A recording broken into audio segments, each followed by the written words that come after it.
नमस्कार मित्रांनो, वैदिक ऋषींचा वैज्ञानिक वारसा या मालिकेत आज आपण जाणून घेणार आहोत महर्षी पुलह, ज्यांनी निसर्ग, मौन आणि प्राणशक्तीचं अद्भुत विज्ञान जाणलं।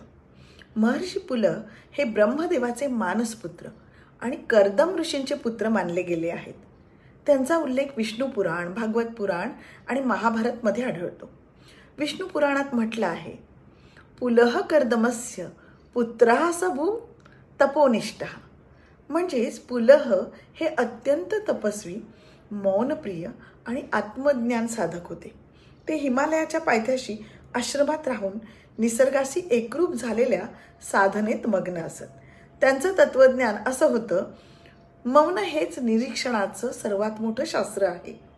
त्यांनी प्राणशक्ती, स्पंदनशक्ती आणि जीवचेतना या संकल्पना अनुभूतीतून जाणल्या। त्यांचा अभ्यास निसर्गातील प्रत्येक जीवाशी संवाद साधण्यावर आधारित होता, जे आज आपण इकोलॉजी, बायो एनर्जी आणि माइंडफुल सायन्स म्हणतो ना, तेच। पुलह ऋषींचा वारसा सांगतो, जेव्हा आपण निसर्गाकडे शांततेने पाहतो तेव्हा निसर्गही आपल्या अंतर्ज्ञानाचं रहस्य उलगडतो। त्यांचं जीवन हे ध्यान, विज्ञान आणि अध्यात्म यांचा सुंदर संगम होतं। तर मित्रांनो, आज आपण ऐकलं ऋषी पुलह यांच्याबद्दल। पुढील भागात भेटूया दुसऱ्या एका ऋषींच्या वैज्ञानिक ज्ञानकिरणासह। नमस्कार।